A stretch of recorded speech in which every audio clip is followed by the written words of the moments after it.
기준금리는 한국은행이 정하고 은행금리는 우리 금감원장이 정한다는 뉴스 보셨죠? 비판 뉴스. 그 표현은 익숙하지 않습니다만 무슨 취지? 네. 저 비판 듣고 있습니다. 금융 정책이나 금융 제도에 관한 최고 의사 결정 기관은 금융위예요. 예, 맞습니다. 금감원은 금융의 하부 조직으로서 금융위가 위임하는 사건, 위임하는 검사하고 감독 업무만을 담당하게 돼 있어요. 가끔 조사 업무도 하고 그렇죠.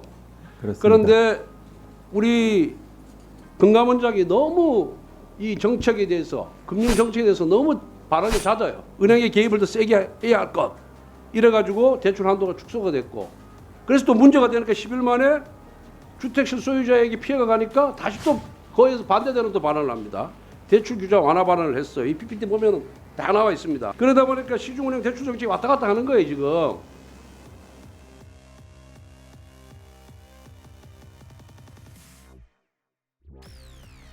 자, 이어서 존경하는 권성동 의원님 질의해 주십시오. 오늘 김건희 여사 검찰의 불기소 결정에 대해서 많은 야당 의원들께서 질타를 하고 계시는데, 이 과연 정무위에서 논의될 사항인지 법사위에서 지적을 해야 될 사항이 아닌가, 그런 생각이 드는데, 오늘 너무 정치 공세 일변도로 가는 것이 아닌가 이런 생각이 듭니다. 보십시오. 윤석열 대통령이 검찰총장 후보로 지명되었을 때 그 청문회에서 우리 당 의원들이 이 김건희 여사의 주가 조작 의혹에 대해서 문제 제기를 했습니다. 그 당시에 문재인 정부의 법무부 장관 그리고 그 당시 민주당의 법사위원들이 아무 문제 없다고 적극 옹호하고 비호했던 사건입니다. 그런데 윤석열 검찰총장이 문재인 대통령과 각을 세우면서 조국 수사를 진도를 내니까, 몰두를 하니까, 이거 그냥 놔둬서는 안 되겠다, 이 윤석열 총장 쳐야 되겠다, 그러면서 주가 조작 사건을 이성윤 당시 서울지검장한테 시켜서 수사가 다시 시작된 거예요. 그런데 이성윤, 그 다음에 이정수, 문재인 검찰에서 1년 8개월간 탈탈 털었는데 증거 확보를 하지 못했어요. 이성윤 검사장을 기소하고 싶었는데 수사검사들이 말을 안 들었어요. 그래서 결국은 정권이 끝날 때까지 기소를 못했던 사건입니다. 그래서 지금까지 쭉 더 이상 보강 수사를 해서 오늘 무혐의 결정을 한 거예요. 민주당은 문재인 정권을 무너뜨리고, 윤석열 정권을 무너뜨리고 조기 대선을 통해서 이재명 대표를 구명하려고 계속해서 이에 대해서 특검을 주장하는 겁니다. 2번 실패했는데 오늘 또 3번째 발의한다 그래요.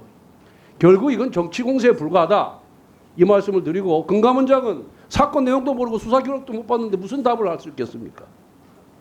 그래서 이러한 정치 공세는 결코 성공하지 못할 것이다. 본인들이 과거에 했던 행위를 잘 반추해 보십시오. 앞뒤가 다르잖아요. 모순되잖아요. 일관성이 없잖아요. 부끄러운 줄 아셔야 됩니다. 이상으로 하겠습니다. 그 다음에 금감원장. 예. 그 기준금리는 한국은행이 정하고 은행금리는 우리 금감원장이 정한다는 뉴스 보셨죠? 비판 뉴스. 그 표현은 익숙하지 않습니다만 무슨 취지? 네. 저 비판 듣고 있습니다. 그래서 금융 정책이나 금융 제도에 관한 최고 의사 결정 기관은 금융위예요. 예, 맞습니다. 금감원은 금융의 하부 조직으로서 금융위가 위임하는 사건, 위임하는 검사하고 감독 업무만을 담당하게 돼 있어요. 가끔 조사 업무도 하고 그렇죠. 그렇습니다. 그런데 우리 금감원장이 너무 이 정책에 대해서, 금융 정책에 대해서 너무 발언이 잦아요. 예. 8월 25일 날은 대출금리 상식은 당국이 말한 것이 아니다. 은행의 개입을 더 세게 해야 할 것. 이래가지고 대출 한도가 축소가 됐고, 그래서 또 문제가 되니까 10일 만에 주택 실소유자에게 피해가 가니까 다시 또 거기에서 반대되는 또 발언을 합니다. 대출 규제 완화 발언을 했어요. 이 PPT 보면 다 나와 있습니다. 그러다 보니까 시중은행 대출 정책이 왔다 갔다 하는 거예요 지금. 그리고 공매도에 관해서도 6월에 재계에 관해서 발언해서 또 대통령실하고 금융위에서 진화하는 모습을 보였고, 그리고 그 다음에 두산 밖에 두산 에너비얼티 로보틱스 합병 과정에서도 또 본인 의견을 얘기를 해요. 그런데 이거 신청 들어오면은 그냥 조사해서 결정하면 되는 거예요, 그죠? 그런데 굳이 발언해서 마치 이게 잘못됐고 문제가 있는 것처럼 또 얘기를 한단 말이에요.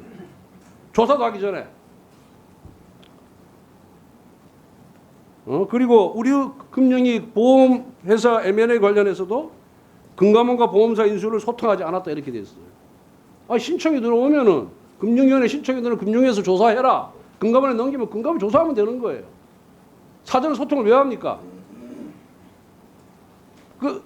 내가 얘기하는 거는 대통령도 장관도 국회의원도 헌법과 법률에 위임된 권한만 행사할 수 있는 거예요. 법적 근거 없이 행정지도란 명목으로 행사하는 것이 과연 그것이 과연 합당한 것이냐? 행정지도를 해도 금융정책이나 금리에 관한 거는 금융위원장이 해야죠. 금감원장이 금융위원장한테 그 위임 권한을 위임 받았습니까? 그 가라는 지시를 받았어요? 그래서 경영진이 발본을 세거나 의지가 있는지 의심된다. 말이 필요 없습니다. 검사하면서 말로 수사했어요? 대놓고 검사할 때 대놓고 말로 수사했냐고? 아니잖아요. 압수수색해서 증거자료 검토하고 그다음 피해 설득하고 관련자 조사해서 결과 나오면 하면 되는 거지. 왜 그렇게 말로서 마치 자기가 금융위원장인 것처럼 말로서 다 하고 월권을 하고 말이 행정지도지 그게 직권남용이 될지 어떨지 직권남용과 행정지도는 경계선상에 있는 거예요. 그리고 금감원이 행정지도 할 때 왜 문서를 안 해요? 말로 하잖아. 불러가지고 회의하면서 말로 은행장들 알아듣게끔 얘기를 하는 거 아니에요. 그러한 잘못된 태도, 잘못된 그런 관행 이거 시정할 용의가 없어요? 어떻게 답변하세요. 어쨌든 여러 가지로 좀 불편함을 드리거나 제가 미숙한 부분에 대해서는 사과 말씀 올리겠습니다, 의원님. 다만 이제 예를 들자면 공매도 관련돼서는 저희가 대부분의 이제 제가 발언하거나 예를 들어 입장을 취하는 내용들은 우리 경제팀 내에서 사실은 합의가 다 된 내용이거나 공감대가 있는 내용이라는 말씀을 드리는 거고요. 공매도 관련돼서는 저희가 이제 불법 공매도 적발하고 예를 들어 심지어 공매도 금지와 관련된 어떤 강한 의견도 내고 그 이후에 이제 전산 시스템도 만들고 하지만 또 한편으로는 또 다수의 사람들은 공매도가 지금 재개되지 않는 현실에 대해서 우리가 윗비까지 편입되는 마당에 공매도를 그래도 당국 내에서 공매도 재개가 언젠가는 될 수 있다라는 입장을 가진 사람이 있어야 되는 거 아닌가라는 또 시각을 가진 해외 투자들도 있습니다. 그래서 그러다 보니까 사실은 어쨌든 그 당시 상황상 감독원장인 제가 이제 공매도 재개 가능성에 대해서 말하는 것이 적절하다는 어떤 그런 분위기가 있었고요. 그리고 두산 건에 대해서는 사실 제가 외부적으로 발언한 적은 없고 두산 건에 대해서는 저희가 이제 증거 신고서를 정정 요구를 한 건 맞습니다. 근데 제가 그 건에 대해서 두산이 어땠다 저땠다 발언한 적은 없고 정정 요구권을 한 건 맞고 다만 이제 오늘 질문하셔갖고 이제 저희가 갖고 있는 생각을 말씀드린 거고요. 그리고 우리금융권은 사실은 이게 압수수색이랑은 조금 다른 게 저희가 검사를 해서 검사 결과로도 얘기하지만 저희가 갖고 있는 예를 들자면 주요 은행들이라든가 주요 금융기관의 자산운용 정책과 관련돼서 우리가 앞으로 뭘 보겠다 이런 것들은 간담회라든가 내지는 이제 메시지 등을 통해서 얘기할 수밖에 없는 현실이 좀 있습니다. 그래서 제가 물론 이제 우리은행 건에 대해서 제가 다 잘했다고 말씀드리는 건 아닌데 그걸 사후적으로 검사만으로서 얘기하기에는 이 당국의 어떤 역할의 방식들이 좀 한계가 있다는 말씀을 드리는 겁니다. 네, 수고하셨습니다.